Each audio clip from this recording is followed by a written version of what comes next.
কেনেকৈ কমাব পাৰে। তো তেতিয়া আপুনি এই যে বৰষুণ কিয় হয়, কেনেকৈ হয়, কি সমস্যা হয়, সেইবোৰ নিজে ভাবি চিন্তি আপুনি নিজে কিছুমান সলিউশন ওলাব লাগিব। কি সলিউশন ওলাব? তো আপুনি নিজে ভাবি উলিয়াব নহয়, সেই তাৰ ওপৰত আপোনাৰ মাৰ্কছ, তাৰ ওপৰত আপুনি মাৰ্কছ পাব। তো সেইকাৰণে বস্তুবিলাক আমি কেনেকৈ আমি প্ৰব্লেম সলভ কৰাৰ নিচিনাকৈ আমি মানে পঢ়াখিনি কৰিব লাগিব। তো অকণমান খালি আৰু এটা বস্তু সিলেবাস, কিন্তু যিটো সিলেবাস যদি SCS বা IAS বা মানে এনেকুৱা চিভিল চাৰ্ভিচ হ'ব খুজিছে, সিলেবাস কিন্তু কমপ্লিট সিলেবাস আপুনি পঢ়িব, কিন্তু লগতে প্ৰেক্টিচ। আৰু এই এক্সামটো এনেকুৱা নহয়, মই যিহেতু আপোনালোকে কোনোবাই হয়তো এপ্লাই কৰিছে আগতে, মই নাজানো, বা এপ্লাই কৰা নাই মই নাজানো। এই এক্সামটো আৰু মই যে ক'লো যে আপোনালোকে পঢ়ি থকা গ্ৰেজুৱেশ্যন, মাষ্টাৰ ডিগ্ৰী বা হায়াৰ ছেকেণ্ডেৰী নিচিনা এক্সাম নহয়। কিয় নহয়?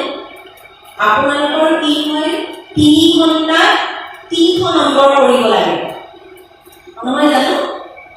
100 নম্বৰ কৰিব লাগে, 3 ঘণ্টাত 100 নম্বৰৰ কুৱেশ্যন এনচাৰ কৰিব লাগে। কিন্তু এই এক্সামটো কেনেকুৱা, এতিয়া অকণমান হেৰিটো চেঞ্জ হৈছে, 3 ঘণ্টাত 300 নম্বৰ। আৰু এই 300 নম্বৰটো আপোনাৰ সেই যে টিক মাৰ্ক দিয়া 1, 2 এনেকুৱা ধৰণৰ এই এক্সাম নহয়।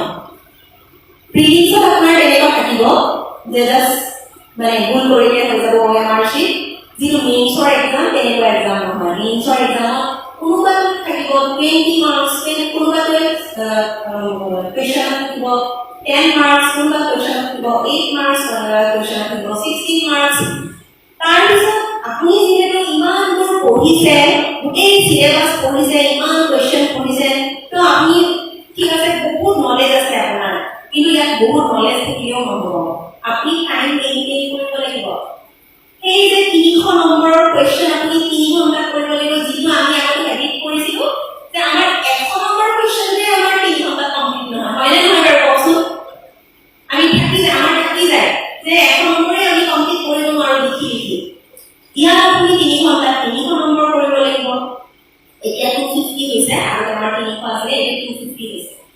গতিকে কি হ'ল যে আপুনি যেতিয়া এটা কুৱেশ্যন ভালকে জানে, সেইটো একদম লিখি থাকিব মন যাব, হয়নে নহয়? লিখি থাকিব মন যাব, একদম এইখিনি যেন একদম তাকেই সোঁৱৰাই দিওঁ, মই যেন একদম ভাল মাৰ্কছ পাই যাম। এইটো কিন্তু নহ'ব ইয়াত। এইটোত আপুনি টোটেল আপোনাৰ যিমান বোলে 20টা কুৱেশ্যন আছে নহয়, 20কে বোলে ধৰি লৈছোঁ মই, আপুনি কিন্তু 20টা কুৱেশ্যনেই কৰিব লাগিব। কমপ্লিট নকৰিলে আপুনি কিন্তু আপুনি ভাবি ল'ব যে আপুনি যদি পেপাৰ কমপ্লিট কৰা নাই, তেতিয়াহ'লে আপুনি আৰু ক্লিয়াৰ কৰিব হয়তো মানে দিগদাৰী হ'ব। গতিকে আপুনি যে সেই 8 মাৰ্কছৰ কুৱেশ্যন কৰিব, সেই 10 মাৰ্কছৰ কুৱেশ্যন কৰিব, 16 মাৰ্কছৰ কুৱেশ্যন কৰিব, প্ৰেক্টিচ কৰিব লাগিব। আৰু এটা অংক বনাই ল'ব লাগিব যে 16 মাৰ্কছৰ কুৱেশ্যনটো আমি কিমান মিনিটত খতম কৰিম, বোলে 8 মিনিটছ। মই তেনেকৈ কৰিছিলোঁ কাৰণে কৈছোঁ 16 মাৰ্কছৰ কুৱেশ্যনটো মই 8 মিনিটছ, 10 মাৰ্কছৰ কুৱেশ্যনটো মই 6 মিনিট।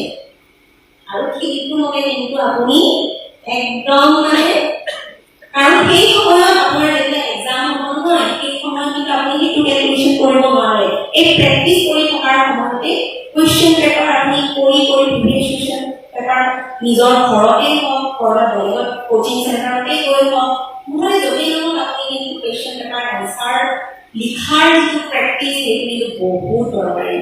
আপোনাৰ বহুত নলেজ আছে, কিন্তু আপুনি যদি এটা কুৱেশ্যনতে গোটেই সময়খিনি বা 10টা কুৱেশ্যনতে গোটেই সময়খিনি খতম কৰি দিলে, আপুনি কিন্তু যিমান ভাল লিখিলেও আপুনি ক্লিয়াৰ কৰিব নোৱাৰে, কাৰণ আপুনি গোটেইখিনি একেলগে কৰিব নোৱাৰে। গতিকে আমাৰ ইয়াৰ উদ্দেশ্য হ'ব যে যিখিনি বস্তু আপুনি পঢ়িছে, তাৰ যিখিনি একদম মূল বস্তু চামাৰি লিখাৰ নিচিনাকৈ পইণ্ট ৱাইজ চামাৰিটো যিটো আমি যদি লিখোঁ, সেই তেনেকুৱা ধৰণে যদি আমি লিখিব পাৰোঁ, আৰু গোটেইখিনি যেতিয়া গোটেই কুৱেশ্যন আমি কভাৰ কৰিব পাৰোঁ, তেতিয়াহে আমি এই ক্ষেত্ৰত ছাকচেছ হ'ম। গতিকে খুব টান নহয়, মই কোৱা নাই যে টান, খালি প্ৰেক্টিচ লাগিব আৰু ষ্টাডি লাগিব। আৰু মই এই ক্ষেত্ৰত আকৌ এটা কথা কওঁ, মই যিহেতু মোৰ পৰিচয় দিছোঁ, মই কোন ঠাইৰ পৰা আহিছো, কেনেকুৱা পৰিৱেশৰ পৰা আহিছো। গতিকে মই ইয়াতে কওঁ যে মই ভাবো যে মই যদি পাৰিছো নোৱাৰা কোনো নাই। মই অসমীয়া মিডিয়ামত পঢ়া, আমি বহুতে ভাবে মই ইংলিছ মিডিয়ামত পঢ়িলো না, অসমীয়া মিডিয়ামত হেলচাৰ স্কুলৰ এগৰাকী ছাত্ৰী আছিলো আৰু সেইটো মই আচলতে সকলোকে কওঁ। শ্ৰী সত্যসাই গাৰ্লছ হাইস্কুল বুলি এখন স্কুল আছিলে, তাৰ পৰা পাছ কৰিছো।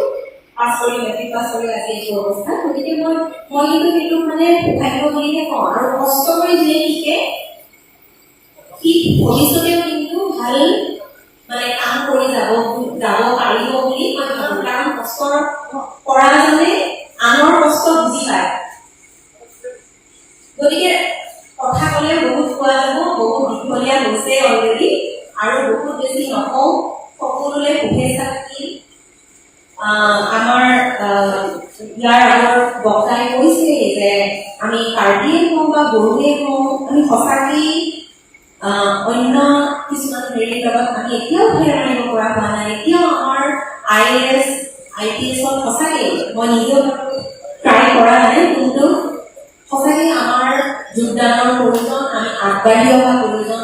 গতিকে এই চেগতে মই সকলোলৈকে কৈছো যে আপোনালোকৰ মনোবৃত্তি এইটো হোৱা উচিত যে আমি সঁচাকৈ কিবা এটা সমাজৰ কাৰণে কৰিব পৰা স্থল আছে, আৰু সেইটো হৈছে চিভিল চাৰ্ভিচ, আৰু তাৰ কাৰণে আমি আগবাঢ়ি আহিব লাগে।